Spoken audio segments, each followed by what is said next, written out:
semoga melahirkan usahawan kita.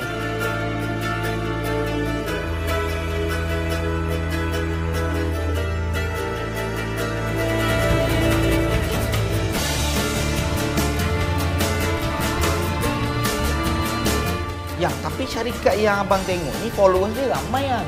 Pilihlah syarikat yang diyakini. Betul Lila Mas ni naik.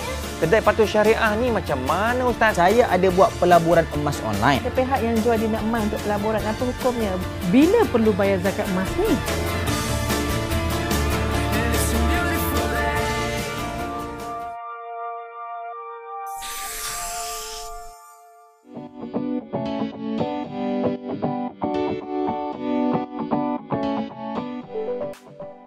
Assalamualaikum warahmatullahi wabarakatuh. Bersama dengan saya Farhanim Razak dalam program Celik Ilmu Pelaburan Emas, Makmurkan Hidupku, yang dibawakan khas oleh Koperasi Makmur Malaysia Berhad, Komakmur.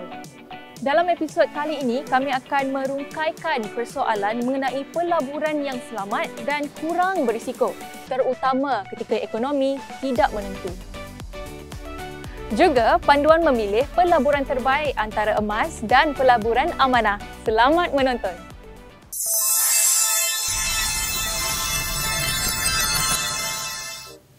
Sayang, Naam, my zauji. abang ada nak bagi tahu sesuatu lah dekat saya. Apakah gerangannya? Awaklah isteri yang paling memahami suami dia dalam dunia ni. Okey, teruskan. Taklah yang ini pasal amanah saham yang tahun lepas tu. Kan kita tak dapat pulangan dia balik sebab yalah dengan pandemik, dengan krisis ekonomi tu. Saya sebenarnya rasa bersalah dekat awak sebab saya tak ambil langsung nasihat awak tu. Tak apalah kalau macam tu. Tapi macam mana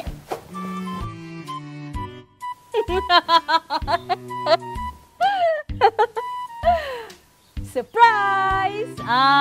Sebenarnya saya nak bagi tahu kat abang tadi. Tapi sajalah saya buat diam selama setahun ni. Sebab saya nak buat kejutan dekat abang. Apa dia? Sebenarnya setelah saya membuat analisa dan membuat kajian mendalam, saya dapati bahawa koperasi yang saya pernah cerita dekat abang tahun lepas, dividennya naik dari tahun ke tahun. Jadi, saya ambil duit simpanan kita sikit. Lepas tu, saya masuk sebagai anggota koperasi. Dan, abang nak tahu tak dividennya berapa yang kita dapat tahun 2020 ni? Uish, betul ke yang? Cuba teka. 5%? Ish, abang ni. Apa sikit sangat? Orang tengah excited ni. Abang, teka lagi. 9%? Salah? 12%? No, no, no. 13? 14? 15? 16%? Salah. Berapa yang betul-betul lah, jangan main-main. 18%, bang. Serius ke yang? Serius, bang. 18%. Tapi abang jangan marah tau. Saya ambil 100,000 duit simpanan kita. Jadi, dividen kita RM18,000, bang. Serius ke yang? Well, tengoklah isteri siapa. Saya ada hadiah untuk awak.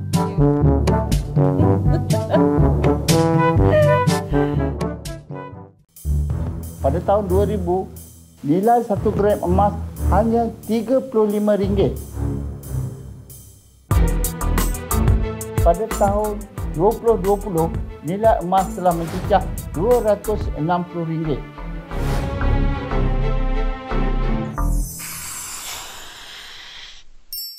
Kewujudan skim cepat kaya yang menggunakan emas sebagai medium tarikan pelaburan, keadaan ini wujud apabila ramai didedahkan dan diwar-warkan dengan keuntungan pelaburan emas. Sebenarnya, pelaburan emas bukanlah sebegini. Keuntungan pelaburan emas adalah dalam jangka panjang.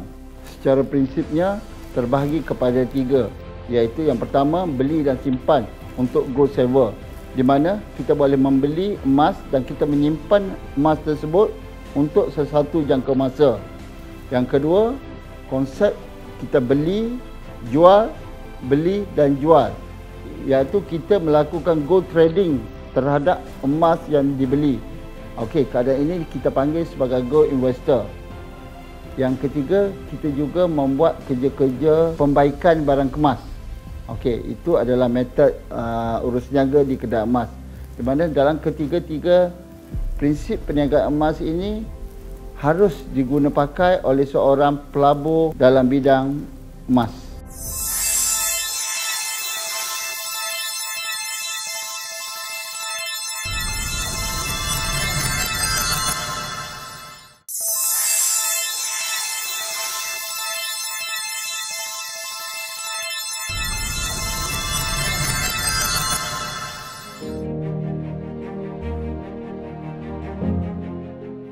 Impian menggapai keselesaan hidup dan tidak pernah berpuas hati di takut sama adalah prinsip wanita yang bercita-cita besar ini.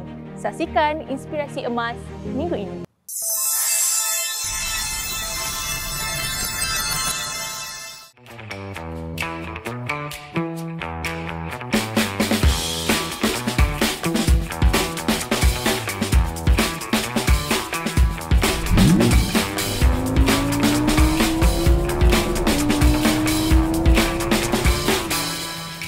Assalamualaikum, saya Cikgu Zana. Saya telah berkhidmat sebagai seorang guru selama 20 tahun dan sekarang saya telah bekerja sepenuh masa bersama Mak Mogol. Alhamdulillah, saya telah mendapat kereta impian saya.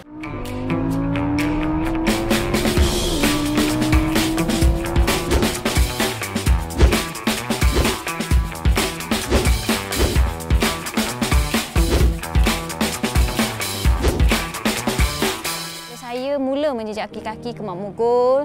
Saya senang dengan pengurusan Mak Mogol dan saya berminat untuk berniaga emas sebenarnya. Pada tahun 2019, saya bermula sebagai usahawan emas. Saya mula memperkenalkan menjual emas kepada kawan-kawan di sekolah dulu. Pada 1/8 saya mula dilantik sebagai pengurus platinum dan saya diberi tanggungjawab oleh pengurusan untuk mencari usahawan emas. Untuk mencari peniaga-peniaga yang berminat untuk menjual emas bersama Mak Mogol. Kemudian di situlah saya bermula serius dengan Mak Mogol.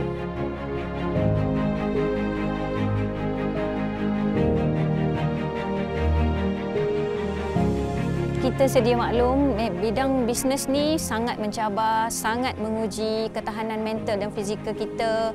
Berbanding dengan kerja saya sebelum ni. Terutama sekarang ni saya memegang jawatan sebagai pengurus besar pemasaran di Ko Makmur. Memang pelbagai cabaran yang saya kena hadapi. Terutamanya untuk bidang marketing, memang kita tahu biasanya di jawatan yang tinggi disandang oleh orang lelaki. Tanggungjawab ini terpaksa saya pikul dan amanah yang diberi oleh ketua saya cuba buat yang sebaik mungkin.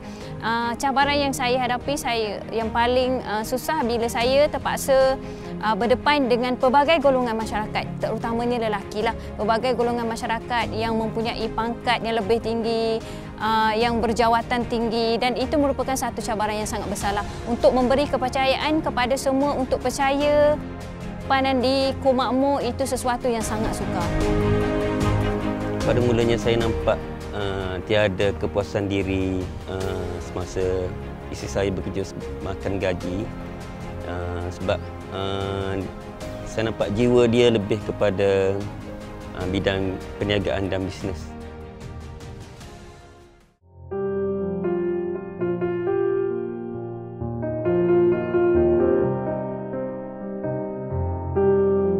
Pada mulanya saya sangat risau sebab bidang perniagaan ini dikelilingi oleh kebanyakan orang lelaki, tetapi memikirkan minat dan jiwa suka berniaga, suka menceburi bidang perniaga telah daripada semenjak kecil lagi. Isteri saya pun berasal daripada keluarga yang suka menjalankan perniagaan.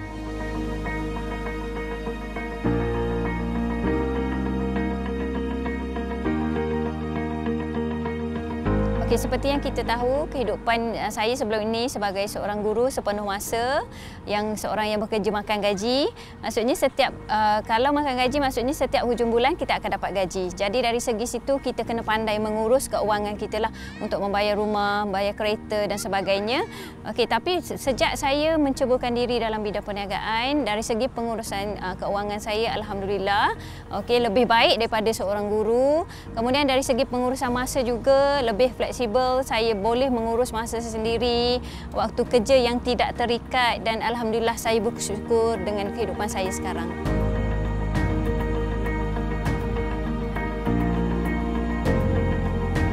Pada mulanya saya rasa agak risau juga. Tetapi kita kena yakin dengan rezeki Allah Ta'ala. Jadi saya rasa syukur alhamdulillah. Saya nampak kejayaan yang dicapainya dalam perniagaan emas Ko Makmur.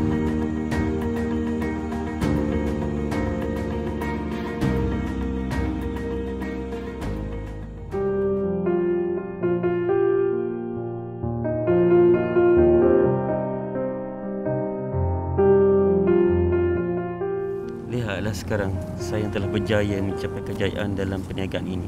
Abang bangga dengan saya. Syukur alhamdulillah. Alhamdulillah, saya akan teruskan usaha saya dengan sokongan abang dan anak kita. InsyaAllah kita sama-sama berjaya dalam bisnes ni dan kita akan mencapai cita-cita kita bersama untuk memiliki sebuah banglo tak lama lagi. InsyaAllah. Alhamdulillah. Saya minta abang doakan saya. InsyaAllah sayang.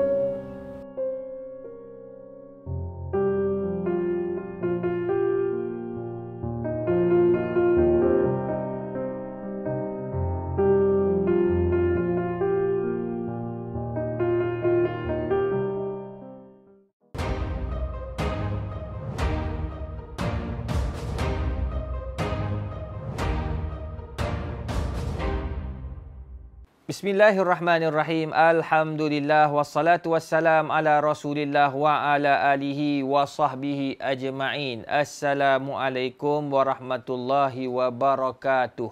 Para penonton yang dikasihi sekalian, bersama dengan saya Dr. Izhar dalam segmen Apa Kata Ustaz. Tuan-tuan, hari ni kita nak bincang sikit lah. Ada orang bertanya santai mengenai jual beli emas. Itulah, jual beli emas ni kalau dulu zaman-zaman saya kecil-kecil dulu, tuan-tuan perempuan, mak saya pergi beli emas, kedai emas je. Kita pergi kat kedai emas, beli emas, bawa balik. Selesai masalah. Nak beli jongkong pun kat situ je. Tapi sekarang ni tuan-tuan, macam-macam cara. Ada yang jual secara online, ada yang jual MLM. Sekarang ni ada persoalan daripada sahabat kita. Ustaz, apakah hukum beli emas melalui sistem MLM? Baru sebut tadi kan. Tuan-tuan perempuan, ada orang dia nak beli emas melalui MLM. Saya tidak menggalakkan tuan-tuan perempuan, bahkan para ulama termasuk ulama-ulama kita di Malaysia suruh kita berhati-hati dengan MLM. Kalau ia tak patuh syariah, selamat kita tuan-tuan perempuan. Tapi kalau patuh syariah, alhamdulillah. Nak jumpa yang patuh syariah tu perlu ada dia punya garis panduan. Tak boleh mudah-mudah kita nak beli emas, barang-barang ribawi ni yang boleh membawa pada riba, tidak boleh membawa kepada kerugian yang besar dan sebagainya. Jadi tuan-tuan perempuan, nasihat saya, secara umumnya jangan beli emas melalui MLM. Saya takut kita tersilap membeli dan akhirnya terjebak dengan perkara-perkara yang terlarang dan yang haram. Baiklah tuan-tuan perempuan, ada soalan lagi. Ustaz, saya beli emas tapi syarikat tu tak bagi emas. Dia bagi sijil je. Boleh ke? Tuan-tuan, yang terbaik yang diajar oleh para ulama, kita beli emas berlakunya taqabud. Kita berlakunya pemilikan barang tu. Barang nampak emas ketul. Nampak emas. Ni emas saya boleh jual, saya boleh beli. Kalau anak saya nak, saya boleh bagi. Saya boleh nak gadaikan, tak ada masalah. Satu, kalau boleh memilikinya penuh. Iaitu kita dapat pegang emas tu. Kalau tak boleh, ada yang bagi dalam bentuk sijil. Bila bagi bentuk sijil, ada dua perkara. Kena tahu. Pertama, kalau dia bagi sijil, syarikat tu, kalau kita bawa sijil tu, anytime, bila-bila masa saja tuan-tuan perempuan, kita letak je saya nak emas saya, nombor 1101.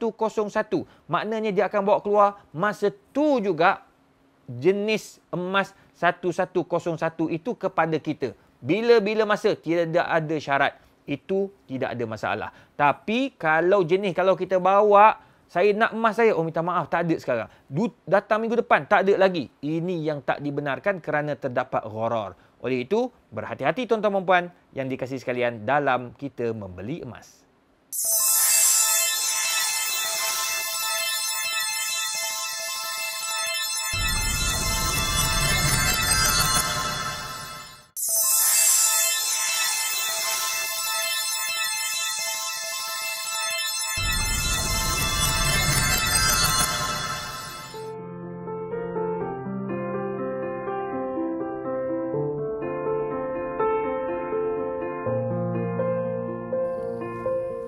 Pernahkah anda terfikir bagaimana emas dihasilkan? Kami bawakan anda ke kilang pertukangan emas dan perak Makmur Gold.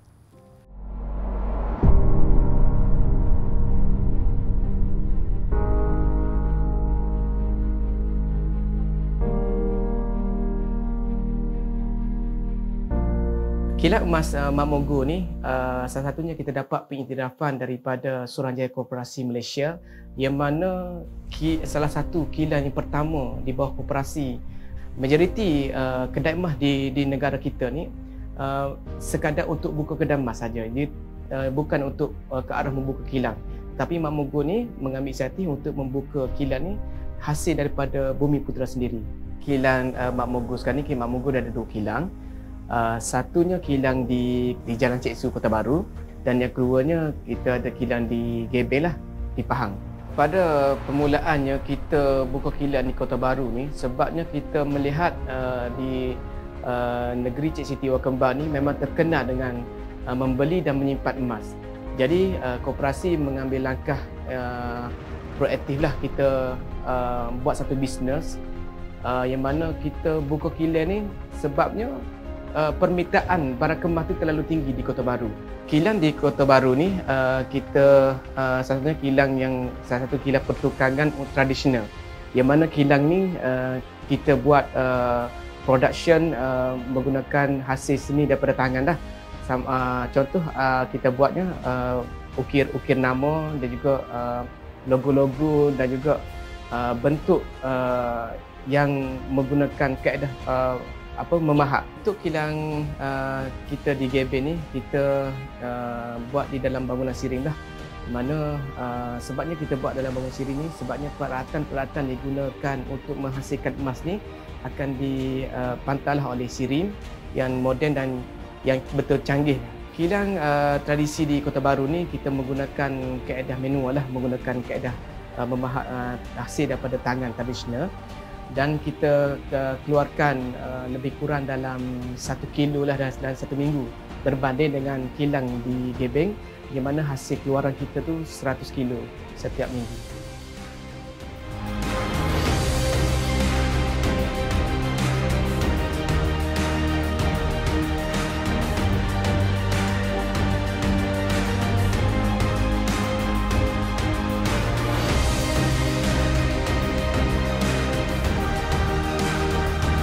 Pengalaman saya dalam bidang ni hampir 18 tahun dan saya mewarisi daripada atuk saya turun kepada arwah abah saya dan sehingga sekarang saya masih dalam bidang ni. Saya dulu belajar dengan sipu saya di Morak Tumpak. Sekarang ni terus berada di dalam kilang Makmur Gold di Kota Baru. Saya tak kerja-kerja ni semua daripada sahabat, saing-saing apa yang berminat untuk semua saing-saing ni bukan dalam bidang ni, daripada zero datang.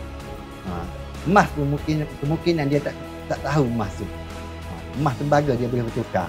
Tapi dia datang sini saya latih dia apa sehingga sekarang semua ada bidang, ada tempat masing-masing. Contoh-contoh memahat, menggaji nama, mengerong, membaharu barang. Kalau seseorang masuk kat sini tak ada basic pertukangan emas atau tak tahu apa itu emas, Cik Mazuki akan ajar A daripada Z untuk macam mana nak handle ataupun bertukar dalam bidang emas ni. Dia akan ajar sampai diorang tu pandai untuk buat pertukangan emas. Dia banyak sabar mengajar, melayan kerenah-kerenah orang muda untuk belajar benda-benda baru. Sebab diorang tak tahu, Cik Mazuki akan bagi tunjuk ajar yang baik lah untuk diorang pandai sampai ke boleh lepas lah barang. Bagi barang diorang boleh buat. Dah kira pro lah. Kepercayaannya kita daripada latar belakang dia. Okey, dari latar belakang dia budak macam budak penjuru lah kata. Kata penjuru. Dan jadi kita latih dia daripada kosong, tanya dia, interview mula-mula tanya minat ke tidak. Dia kata minat, okey, sanggup buat, sanggup duduk di meja. Ni mungkin sebab mungkin daripada orang yang tak minat dia tengok ni sesuatu yang memberikan. Tapi daripada ni disebabkan lah macam keluarga ramah gini timbul minat. Timbul minat. Okey, kita latih dia sehingga ke sekarang ni mereka boleh buat.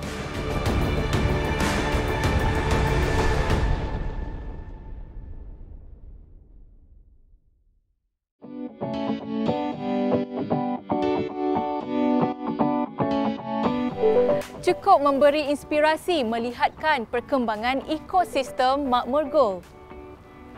Lengkap dengan kilang pertukangan emas dan perak tradisional sehingga mampu mengoperasikan kilang emas berteknologi tinggi.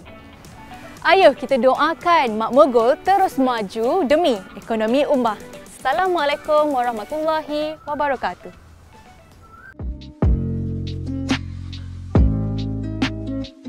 Kalau betul-betul abang nak melabur dengan emas, abang pilihlah syarikat yang diyakini.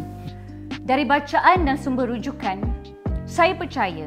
Dia kata, Kak, saya tahu Kak masih minyak lagi duit Kak kena tipu dalam emas. Jadi takkan Kak nak duduk dalam keadaan gini. Takkan Kak nak bangkit. Tak nak Kak duduk macam, tak nak Kak buat bisnes macam dulu. Kak Siti kata buat masalah ni biarlah Kak Siti nak tenang dulu. Tak nak buat rasa perit dengan dunia emas ni. Dan seterusnya soalan berkenaan saya ada buat pelaburan emas online. Tapi tak dapat emas secara fizikal sebab syarikat tu bagi tahu mereka pegang emas. Kalau nak jual mereka jualkan dengan harga semasa. Apa hukum macam tu Ustaz?